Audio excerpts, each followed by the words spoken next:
One major concern of new moms is that they don't have enough milk for their baby. However, let us tell you that that is almost never the case. The problem is rather that new moms are often exposed to factors that can temporarily reduce their milk supply. And because they're not aware of it and thus don't do anything about that, those factors can sometimes indeed reduce their milk supply on a permanent basis. Exactly.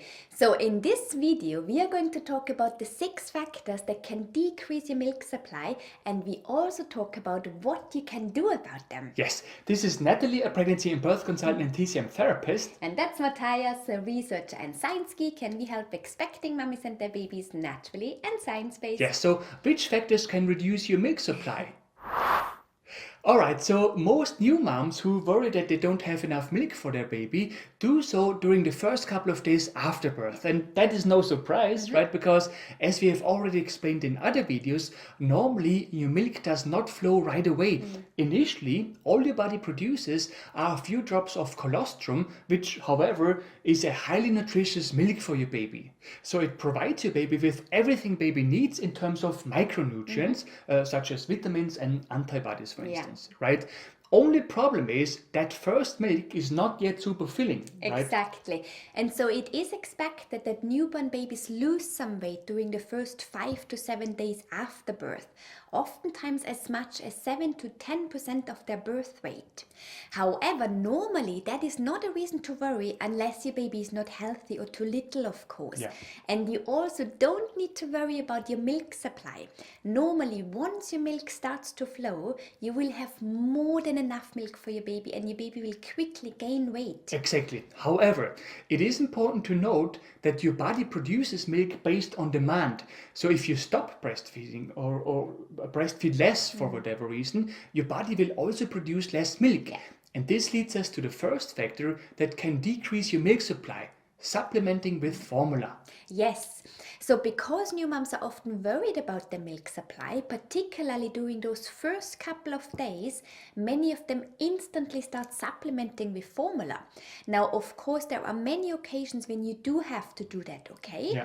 For example, if your baby was born with a very low birth weight, there is often nothing else you can do but supplementing with formula milk. Yes, however, supplementing with formula is the same as telling your body that the demand for your own milk is not as high as it's supposed to be, or that the demand has decreased, right? Therefore, your body will also produce less milk. And this is when it can become a vicious circle, because when that happens, you will obviously be even more worried that you don't have enough milk for your baby. As a result, you are inclined to supplement even more with formula milk. Exactly. So if you are concerned about your milk supply, then the way out of that situation is not to increase the amount of formula milk. You have to do the exact opposite.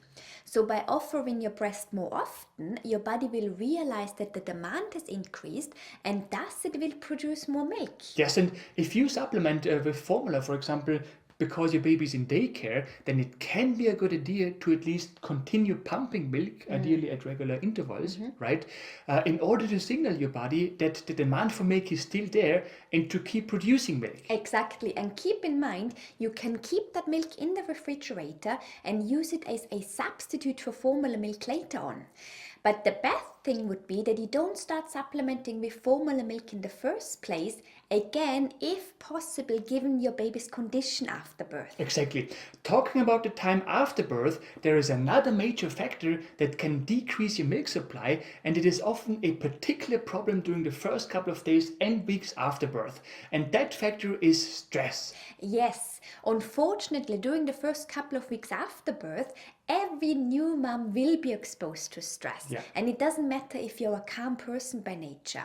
The first couple of weeks can be tough for obvious reasons. So it is likely that your body produces lots of stress hormones. Yes, and sometimes this can affect your milk supply. You are exhausted from your delivery, you lack sleep, there is this adorable crying thing that lies in your arms, and now you're even worried that your milk supply is not enough to satisfy your baby's hunger.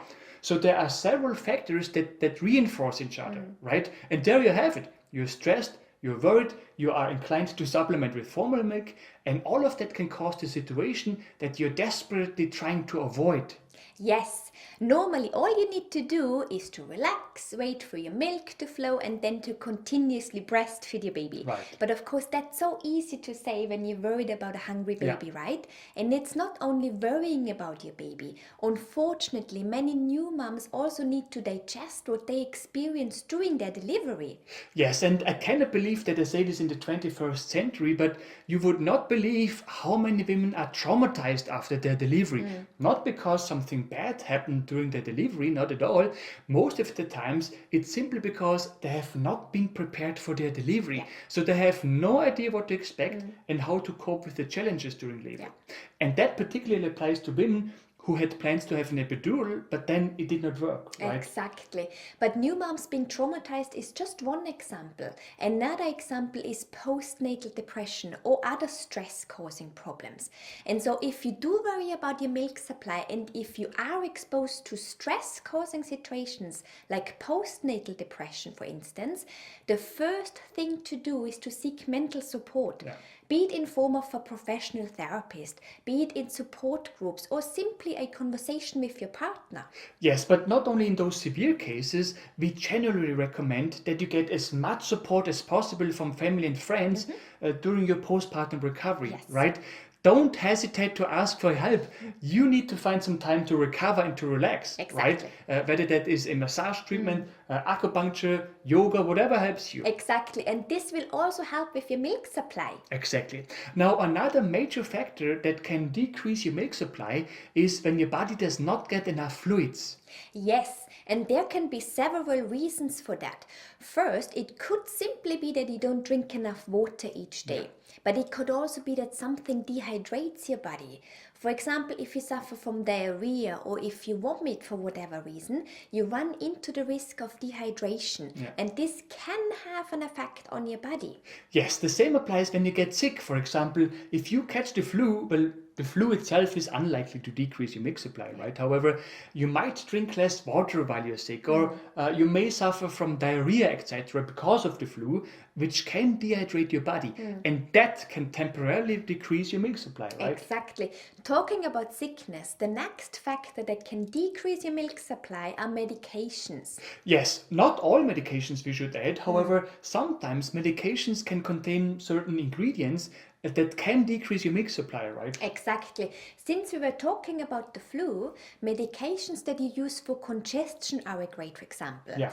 Because of what they do and how they work, such medications can affect your milk supply. So please do let your doctor know that you breastfeed before they prescribe certain medications. Yes, and then two other factors that can decrease breast milk supply are caffeine and smoking. Recently, we met a woman who indeed did not seem to have a lot of breast milk supply, right? But then Natalie, by chance, found out that that woman was drinking a lot of coffee. So she told her to stop, and the problem was almost instantly gone, right? Yes, caffeine can have an impact on milk supply, but not always. Yeah. But it's not recommended to drink too much coffee anyways when you breastfeed. Exactly. Now again, in general, there is really no need to worry about your milk supply. But if you are worried, then the first step is to check if you could be exposed to one or several of the factors that we mentioned today. If so, try your best to get rid of those factors, right? Exactly. And at the same time, try natural ways to increase your milk supply. We have already recorded a video in which we show you treatments and tools to do so. Yes, that video is supposed to pop up now, but you can also find it in the description below this video. Yes. If you have found this video helpful, we would be super grateful if you could leave us a like below this video. Yes, and for more useful tips and tools on pregnancy and baby-related topics, make sure to subscribe to our channel and to hit the bell.